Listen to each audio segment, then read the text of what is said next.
ಉಳ್ಳಾಲ ತಾಲೂಕಿನ ದೇರಳಕಟ್ಟೆ ಬೆಳಮ ಗ್ರಾಮದ ಕಾನೆಕೆರೆ ಎಂಬಲ್ಲಿ ಮನೆಯ ಮೇಲೆ ಗುಡ್ಡ ಕುಸಿದು ಬಾಲಕಿಯೊಬ್ಬಳು ಮೃತಪಟ್ಟ ಘಟನೆ ಸಂಬಂಧಿಸಿದಂತೆ ದುರಂತ ನಡೆದ ಮನೆಗೆ ವಿಧಾನಸಭಾ ಅಧ್ಯಕ್ಷ ಯುಟಿ ಖಾದರ್ ಬುಧವಾರ ಭೇಟಿ ನೀಡಿ ಪರಿಶೀಲನೆ ನಡೆಸಿ ಕುಟುಂಬಕ್ಕೆ ಸಾಂತ್ವನ ಹೇಳಿದರು. ಬಳಿಕ ಸುದ್ದಿಗಾರರೊಂದಿಗೆ ಮಾತನಾಡಿದ ಅವರು, ಕಾನೆಕೆರೆಯ ಈ ಪ್ರದೇಶದಲ್ಲಿ ತುಂಬಾ ಗಂಭೀರ ಪರಿಸ್ಥಿತಿ ಇದೆ.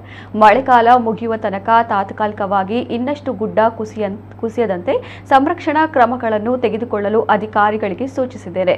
ಗುಡ್ಡ ಕುಸಿದ ಜಾಗದಲ್ಲೇ ಮನೆ ನಿರ್ಮಿಸಲು ಕಾನೂನಿನಲ್ಲಿ ಅವಕಾಶವಿಲ್ಲ.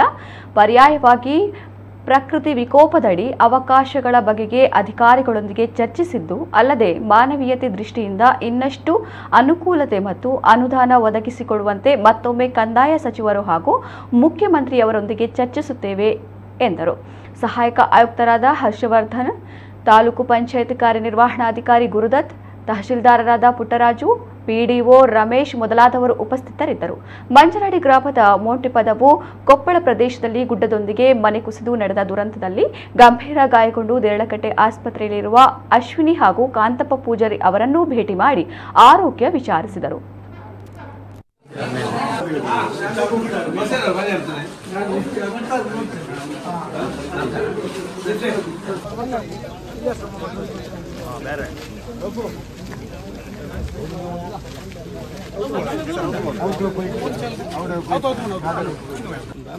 ಸಾಧಾರಣ ಬಸ್ಸಲ್ಲಿ ನೀರು ಗ್ಯಾಪ್ ಇತ್ತು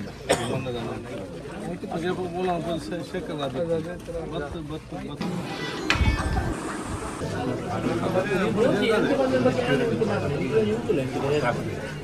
ಈಗ ಮತ್ತೆ ಸೆಕೆಂಡ್ ನೀವೇ ಜವಾಬ್ದಾರಿ ಆಗ್ತೀರಿ ಅಷ್ಟೇ. ಮನೆ ಮೈನ್ ಸೆಟ್ ತಲೆಗೆ ಹೋಗುದು ಕೂಡ ಅದಕ್ಕೆ ಪ್ರೊಟೆಕ್ಷನ್ ನಾವಲ್ಲಿ ಮಾಡಿಸಿ ಈಗ ಬಿಡಬೇಕು ಫಾರ್ 2 months. ಮಳೆಗಾಲದ ನಂತರ ಅದರ ಬಗ್ಗೆ ಮತ್ತೆ ಚಿಂತೆ